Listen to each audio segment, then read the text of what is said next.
Hello again, and welcome back to the Common Constitutionalist Weekly Podcast, and I am, as I always am, the Common Constitutionalist. And I'm going to take a break, this being Memorial Day weekend, from my normal political nonsense, and just maybe go over some Memorial Day stuff. So I'm just going to do that today on the Common Constitutionalist.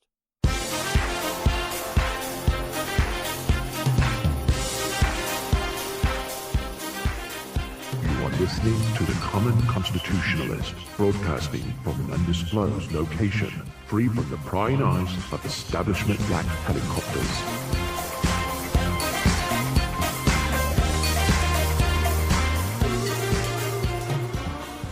Okay, so let's get started. This may be a little bit shorter than usual. I don't know how long this is going to go.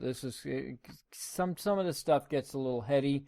And I don't want to be a downer here. This is Memorial Day. Yeah, I understand that. We really need to honor our fallen, but it's also a time for celebration. So that, and I also did my son and I are doing the Memorial Day Murph. If you don't know what that is, it's from SEAL Lieutenant Michael Murphy. You may know him from Operation Red Wing, from the Lone Survivor book and movie, and it's called the Memorial Day Murph. Look it up. So my son and I are doing that, and I did some prep work today for it. I've done a lot of prep work for it, whatever. Ran a mile, did some progressive wall jumps from starting at 18 inches to 4 feet, standing wall jumps, did about 50 of them. 100 push-ups, about 50 pull-ups on a tree out in my front yard, and then did 5 1/10 mile sprints. So that should get me pumped for Monday's Murph challenge. That should be fun. At any rate, my son's looking forward to it, so that should be cool. All right, so let's get to this, shall we? So hopefully we can all take a break from our busy Memorial Day and just pause to honor those who died so that we might enjoy the blessings of liberty. And I want to share a few facts to remember about that day and some inspiring words. Memorial Day was originally known as Decoration Day, as many of us know, set aside to decorate the graves of the fallen Civil War soldiers.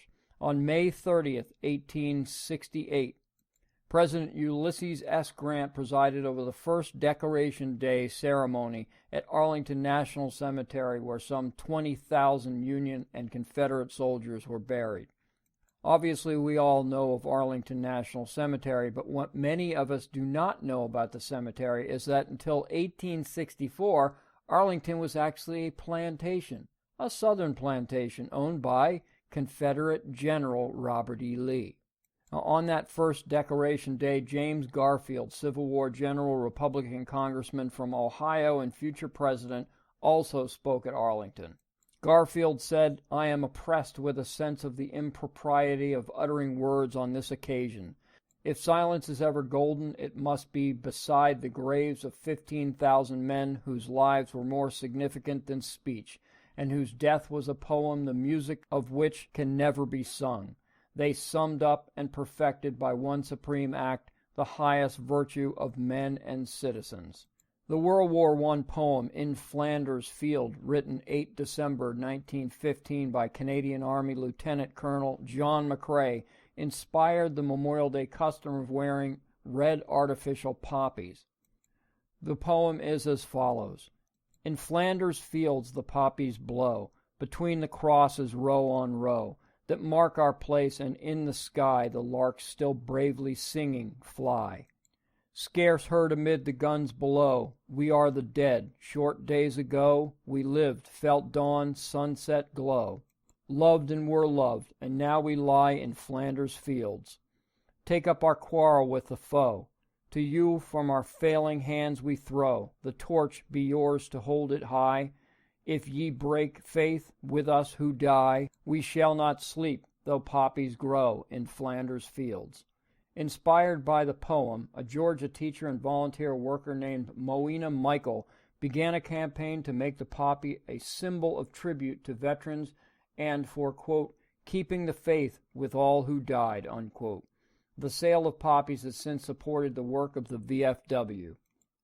Since the late 1950s, soldiers of the 3rd U.S. Infantry Regiment, the oldest active-duty infantry unit in the Army, have placed small American flags at each of over 260,000 gravestones in Arlington National Cemetery. In 1951, the Boy Scouts and Cub Scouts of St. Louis began placing flags of the 150 graves at Jefferson Barracks National Cemetery, a practice that continues to this day. And for those who have flags at home, if you are able, try to follow this Memorial Day custom. The American flag should be hung at half-staff until noon and then raised to the top of the staff. Presidents have long honored Memorial Day with speeches, and President Reagan did so in 1982 while visiting Arlington National Cemetery on Memorial Day. After placing a wreath at the tomb of the unknown soldier, Reagan spoke only briefly but powerfully of sacrifice and obligation, saying, "If words cannot repay the debt we owe these men, surely with our actions we must strive to keep faith with them and with the vision that led them to battle and final sacrifice. Our first obligation to them and ourselves is plain enough. The United States and the freedom for which it stands, the freedom for which they died, must endure and prosper. Their lives remind us that freedom is not bought cheaply. It has a cost. It imposes a burden. And just as they, whom we commemorate, were willing to sacrifice, so too must we, in a less final, less heroic way, be willing to give of ourselves." On Memorial Day weekend in 1988, 2,500 motorcyclists rode into Washington, D.C. for the first ever Rolling Thunder Rally to draw attention to Vietnam War soldiers still missing in action and prisoners of war. Rolling Thunder is named for the B-52 bombers in Vietnam. By 2002, the ride had swelled to 300,000 bikers, many of them veterans.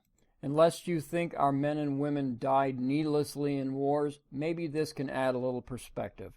A brief letter to his mother written on the eve of D-Day, 5 June 1944, from PFC David Webster, Company E, 2nd Battalion, 506th Parachute Infantry Regiment, 101st Airborne Division. Quote, "Stop worrying about me. I joined the parachutists to fight. I intend to fight. If necessary, I will die fighting. But don't worry about this, because no war can be won without young men dying." This is on the minds of all our heroes that do battle on our behalf. Yet they still do what needs to be done for their country, their families, and their buddies to their left and right. Finally, I want to share a letter some may be familiar with from a president who obviously cared deeply for our soldiers. This is from the Executive Mansion, Washington, 21 November 1864. Mrs. Bigby, Boston, Massachusetts. Dear Madam, I have been shown in the files of the War Department a statement of the Adjutant General of Massachusetts that you are the mother of 5 sons who have died gloriously on the field of battle. I feel how weak and fruitless must be any words of mine which should attempt to beguile you from the grief of the loss so overwhelming. But I cannot refrain from tendering to you the consolation that may be found in the thanks of the Republic they died to save. I pray that our Heavenly Father may assuage the anguish of your bereavement and leave you only the cherished memory of the loved and lost, and the solemn pride that must be yours to have laid so costly a sacrifice upon the altar of freedom. Yours very sincerely and respect, Abraham Lincoln. I hope you have a glorious and blessed Memorial Day weekend and Memorial Day, but don't forget to pause, if only for a moment, to say a prayer, bless those who have fallen, those who have died for our country, those who have died for our freedoms. Don't forget to thank a veteran. Don't forget to thank an active duty or a first responder or whomever dons that uniform.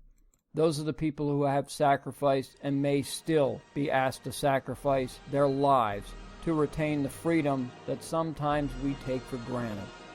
God bless you all. This is the Common Constitutionalist signing off. Talk to you next week.